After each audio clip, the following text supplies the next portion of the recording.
Last episode में हमने देखा था कि गोतो और जुनू की फाइट खत्म हो जाती है। आगे हमें व्हाइट टाइगर गिल्ड में दिखाते हैं, जहाँ बेक अपने मन में कहता है क्या ये पॉसिबल है, एक हंटर जो पहले से ज्यादा स्ट्रॉन्ग बन जाए, पता नहीं उसकी कीमत कितनी होगी। जुनू को रिक्रूट करने की कोशिश करना बस टाइम की एक बर्बादी है, लेकिन कुछ और भी रास्ते हैं जिससे टैलेंटेड हंटर के साथ अच्छे रिलेशनशिप रख सकते हैं। अब ये टाइम है प्लान बी का।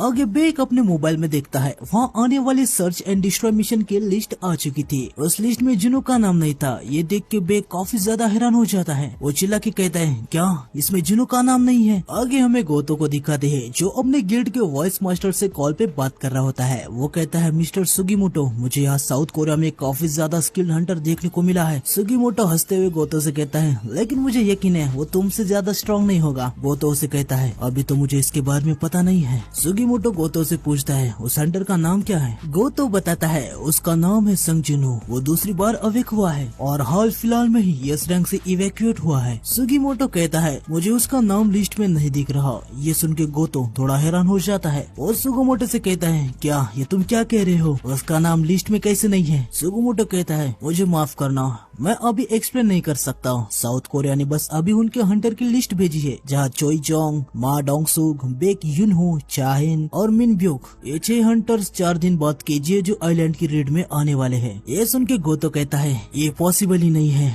चेयरमैन को इतने पागल नहीं है कि वो संग जिनू जैसे स्ट्रॉन्ग हंटर को इस रेड में ना ले। सुगीमोटो कहता है चिंता करने की कोई भी जरूरत नहीं है, आने वाले रेड में टोटल 16 एस रैंक के हंटर है, सब कुछ ठीक ही होगा। गोतो कहता है ठीक है, मुझे लगता है कि चिंता करने की कोई जरूरत नहीं है, जब रेड चालू होगी तो मैं फिर से तुम्हें कॉल करूंगा। सुगीमोटो कहता है ठीक है। आगे हमें हल्सान लेक को दिखाते हैं जो कि जेजू आइलैंड पे है। वहाँ एंट की क्वीन कहती है हमें इस आइलैंड को छोड़ना होगा, यहाँ पे खाना नहीं है, हमारे बच्चे अपने बच्चों को ही खा रहे हैं, यहाँ पे ऐसा कोई भी फूड नहीं है जो हमारे किंगडम के रहीवासियों को सपोर्ट करे, ये सब हम ऐसे ही चलने नहीं दे सकते, हमें एक स्ट्रॉन्ग सोल्जर चाहिए। आगे हम देखते हैं कि एंट के काफी सारे एग में से एक काफी ज्यादा बड़ा होता है, वो काफी ज्यादा डेवलप भी लग रहा था। आगे क्वीन कहती है एक ऐसा सबसे पावरफुल सोल्जर जो हमारे किंगडम के रहीवासियों को लीड करेगा, ये सब कुछ हमारे किंगडम के लिए है, अगर कोई भी एनिमी हमारे रास्ते में आएगा तो वो डर के मारे कांपना चाहिए। आगे हम देखते हैं कि उस एग में से काफी बड़ा एंट बाहर आ जाता है और उसकी एनर्जी काफी ज्यादा होती है। क्वीन उसे कहती है तुम्हें आज जितना खाने के लिए सब खा जाओ और मेरे सबसे स्ट्रॉन्ग चिल्ड्रन बन जाओ। आगे हमें जिनू के घर को दिखाते हैं जहाँ चीजें हर तरफ फैली पड़ी हुई थी। जिनू जिन्हा के गाल पकड़ लेता है और अपने मन में कहता है ये जगह तो बिखरी पड़ी है,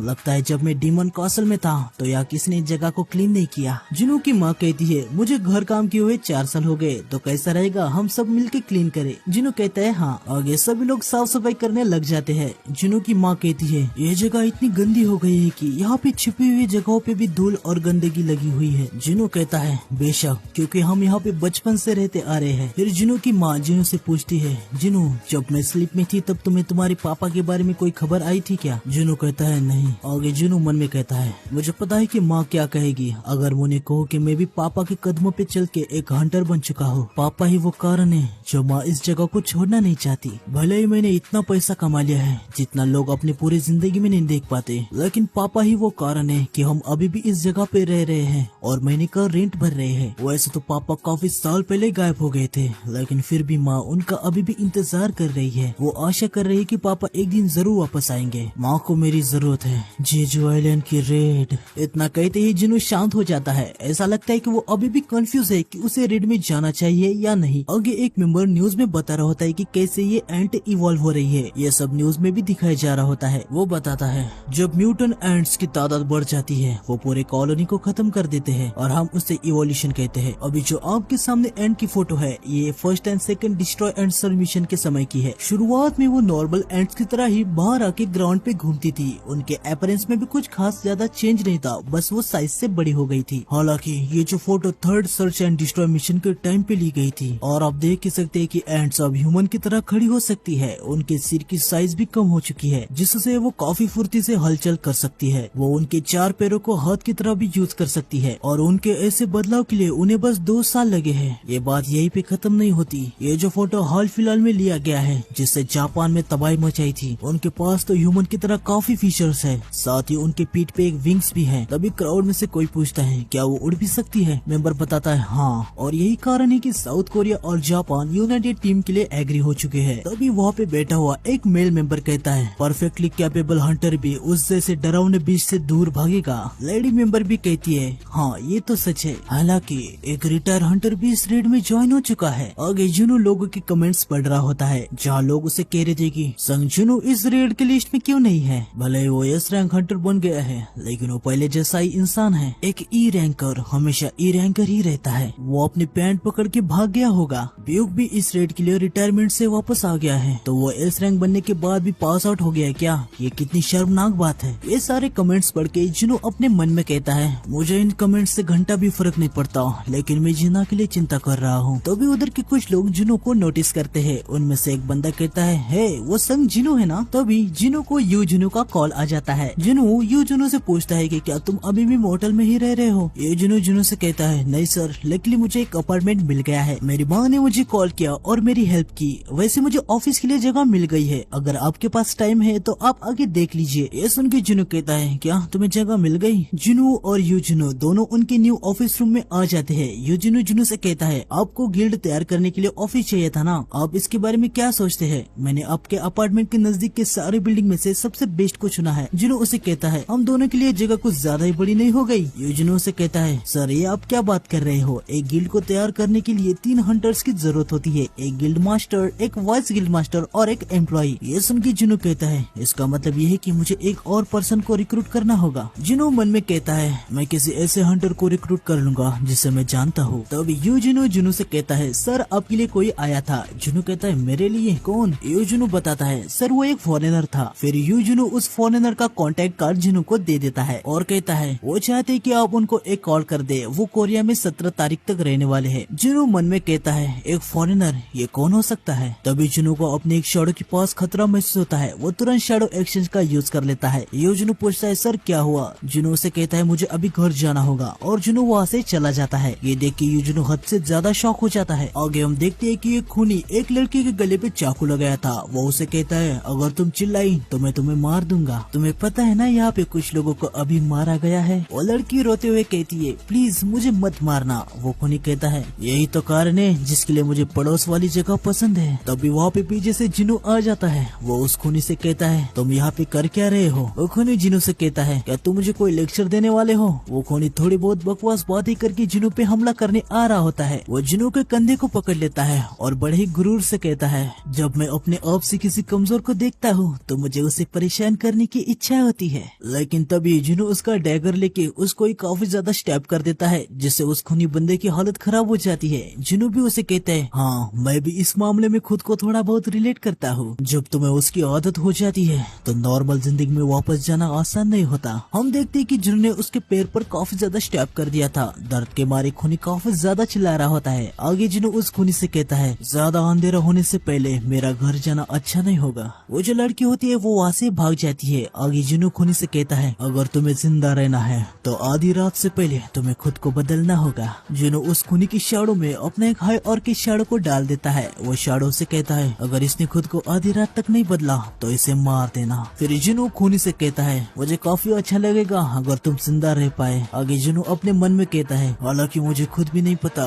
कि मेरी हाई और की शैडो तुम्हें मारने के लिए कितनी देर तक धैर्य रख पाएगी। आगे जुनू वहाँ से जाते हुए कहता है कल जेजू आइलैंड की रेड स्टार्ट होने वाली है। आगे हमें अगले दिन को दिखाते हैं जहाँ हेलीकॉप्टर वगैरह आ चुके थे जिससे हंटर जेजू आइलैंड पे जाएंगे। फिर हमें गोतो रेजू को दिखाते हैं। गोतो मन में कहता है उस मोमेंट पे मैंने डेथ को महसूस किया था, आखिर ये मेरे साथ हो क्या रहा है? मैं कुछ ज्यादा ही सेंसिटिव हो चुका हूँ। आगे हमें काफी सारे वेपन से भरी हुई शिप्स को दिखाया जाता है जो चाइना ताइवान के कोस्ट से होकर जेजू आइलैंड की कोस्ट के पास पहुँच जाती है। फिर हमें उसी शिप में से एक शिप में जोंग्स को दिखाया जाता है। वो कहता है हमें खुद को तैयार करना होगा, उन एंड्स को हमारे बारे में कभी भी पता चल सकता है और वो कभी भी उड़ के हमारे सामने आ सकती है। लेकिन तभी उसका असिस्टेंट कहता है सर क्या आपको सच में लगता है कि हमारी स्ट्रेटेजी वर्क करेगी? जोंग्स कहता है जब तक हम ट्राई नहीं करेंगे हमें पता नहीं चलेगा। वैसे भी हमारा काम डिफेंस का है, अगर कुछ हो जाए तभी हमें पीछे से बैकअप देना है। साथ ही अगर कोई मेनलैंड से एंट हमारी तरफ आए तो हमें उन्हें मारना है। हमें उन एंट्स को मेनलैंड से बिल्कुल भी बाहर नहीं आने देना है। ये सब बातें सुन के जोंगसू का असिस्टेंट काफी ज्यादा जोश में आ जाता है। वो कहता है, सर मुझे आप पे पूरा भरोसा है, मैं जोंग्यू तानो दुनिया खत्म होने तक आपको फॉलो करता रहूंगा। आगे हमें माँ डोंगुक को दिखाते हैं जो अपने गिल्ड के वॉइस मास्टर से कहता है, अपने पीछे के दुश्मनों पर भी ध्यान रखना। लेकिन जो वॉइस मास्टर होती है ना, वो नाराज होती है क्योंकि गोतोरुजी ने सिर्फ यस रैंक के हंटर्स को ही मेन अटैक के लिए बुलाया था। वॉइस मास्टर कहती है, उधर देखने के लिए कुछ भी नहीं है, उन्होंने हमें सिर्फ डिफेंस टीम के लिए बुलाया है। रियलिटी में हम बस स्टैंड बैक टीम की तरह है जो बस पीछे रहती है, वहाँ करने के लिए कुछ भी नहीं है। डोंगुक उसे कहता है, हमारे गिल्ड के सारे मेंबर अब जहाज पर हैं, तो गिल्ड की वॉइस मास्टर होने के नाते तुम्हें उनके साथ कुछ ट्रेनिंग करनी चाहिए। वॉइस मास्टर कहती है, अब मैं क्या ही कर सकती हूँ, आपको तो पता ही है वॉइस गिल्ड मास्टर बस एक टाइटल है और कुछ भी नहीं। डोंगुक उसके सर पे हाथ रख के उसे कहता है, तुम्हारे ग्रेट मैनेजमेंट के कारण ही हमारा गिल्ड इतना ग्रो हो पाया है। तुम हमारे गिल्ड का सिंबल ही नहीं बल्कि तुम अकेले ही हो जो हमारे एक्टिविटीज का स्कोप बढ़ाने के डिसीजन के लिए सबसे बेस्ट हो। तुमने आज तक जो भी किया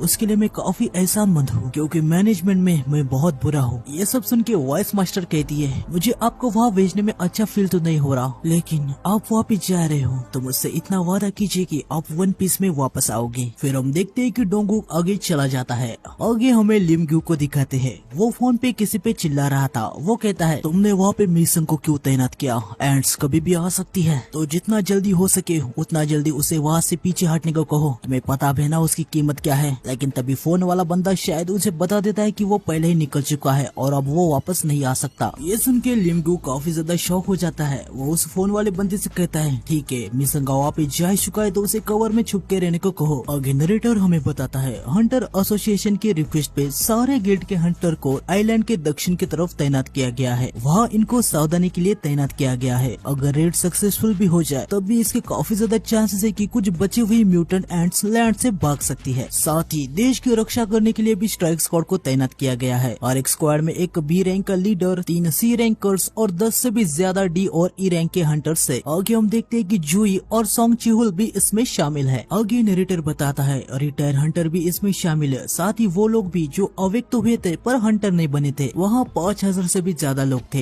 इसका मतलब 50,000 साउथ कोरिया के अवेक लोगों को देखा जाए तो हर 10 में से एक बंदा यहाँ फाइट करने के लिए ज्वाइन हुआ है। आगे हम एक डबल रोडर हेलीकॉप्टर को देखते हैं जिसके अंदर हमारे सारे हंटर्स है। उधर एक कैमरामैन भी होता है। वो कहता है, मैं न्यूज एजेंसी से कैमरामैन हूँ जो हंटर की न्यूज देने में स्पेशलाइज्ड है। जैसे कि टाइटल के हिसाब से आपको पता चल ही गया होगा, मेरा जॉब है हंटर को एक्शन में फिल्म करना। इस रेड को देश भर में लाइव दिखाया जाएगा। आप सभी को रेटिंग के बारे में चिंता करने की कोई भी जरूरत नहीं है। लाइव जाने से पहले 10 मिनट का डिले होने वाला है। उस टाइम हमारे एडिटर चीजों को फिल्टर कर देंगे। बेक कहता है, मुझे तो यकीन ही नहीं हो रहा कि इतने खतरनाक मिशन में कैमरामैन को भी लिया जा रहा है। आखिर मिस्टर गो ने क्या सोच के ये डिसीजन लिया होगा। आगे डोंगुक कहता है, एक सच्चा हंटर उसे कहा जाता है जो सक्सेसफुली किसी को भी प्रोटेक्ट कर पाए, लेकिन फिर भी मिस्टर कैमरामैन आपको उधर खुद ही अपने आप को प्रोटेक्ट करना होगा। कैमरामैन कहता है, चिंता करने की कोई भी जरूरत नहीं है, मैं ज्यादा हंटर की तरह नहीं लगता, लेकिन मैं खुद एक ए रैंक का हंटर हूँ। आगे नरेटर हमें बताता है, काफी ऐसे हंटर है जिनके पास हंटर का लाइसेंस तो है लेकिन फिर भी वो नॉर्मल लाइफ जीना पसंद करते हैं क्योंकि उन्हें रेड अच्छी नहीं लगती। एक कैमरामैन जो ए रैंक का हंटर है वो उन्हीं में से एक है। आगे कैमरामैन कहता है, मेरे 2 प्रोफेशंस है, ये मेरा डेंजरस लोकेशन में फिल्मिंग करने का पहली बार एक्सपीरियंस नहीं है, मुझे तो डंजन ब्रेक को भी फिल्मिंग करने के लिए भेजा गया था। हम देखते कि ये कहते हुए कैमरामैन कांप रहा होता है। आगे वो कहता है, मुझे कुछ भी नहीं पता कि मेरे पास्ट के एक्सपीरियंस इस वाले रेड में कितनी ही हेल्प कर पाएंगे। डोंगुक से कहता है, नर्वस होने की कोई जरूरत नहीं है, हंटर एसोसिएशन ने चौथे रेड में कैमरामैन को हमारे साथ भेजा है क्योंकि उनको भरोसा है कि इस रेड के सक्सेस होने के चांसेस काफी ज्यादा है। ये सुन के कैमरामैन डोंगुक को थैंक यू कहता है। साथ ही बेग भी कहता है, तुमने जो कहा वो सुन के काफी अच्छा लगा। आगे डोंगुक कहता है, ये पहली और आखिरी बार होगा कि देश के रहवासी AIS रैंक के रेड के गवाह रहेंगे। साथ ही हम पिछले 3 बार फेल हो चुके हैं, इसीलिए सभी लोग इसे काफी उत्सुकता से देखेंगे। चलो उनको एक क्लीन विक्ट्री दिखाएंगे। आगे बेग अपने मन में कहता है, सच्चाई के साथ बात की जाए तो अगर इस मिशन में हम फेल हो जाएंगे तो दुनिया से साउथ कोरिया मिट जाएगा। अभी इस दुनिया को हीरोज की सख्त जरूरत है। आगे बेग ब्यूंगू से कहता है, ब्यूंगू मुझे तो बिल्कुल भी नहीं लगा था कि मैं तुम्हें यहाँ देख पाऊंगा। ब्यूंगू उससे कहता है, मुझे ऐसा लगा मेरे हिल के बिना ना तुम ही सबसे पहले मर जाओगे, खासकर तब जब तुम किसी भी बीस्ट को देख के सीधा उस पे झपट जाते हो। ये सुन के सब लोग हंसने लगते हैं और बेग गुस्सा हो गए ब्यूंग से कहता है, क्या तुमने क्या कहा, मैं झपट के आगे जाता हूँ। फिर चाइन बेग से पूछती है, मिस्टर बेग यहाँ आने से पहले आपकी किसी तरीके से संगजिनों से मुलाकात हुई थी क्या? बेग कहता है, नहीं। वैसे आपने ये पूछा क्यों? चाइन कहती है, नहीं नहीं, ऐसी कोई कारण की बात नहीं है, मैंने तो बस ऐसे ही पूछ लिया था। फिर डोंगुक नीचे देखते हुए सबसे कहता है, लगता है अबे हमें अपने काम पे ध्यान देना चाहिए। हम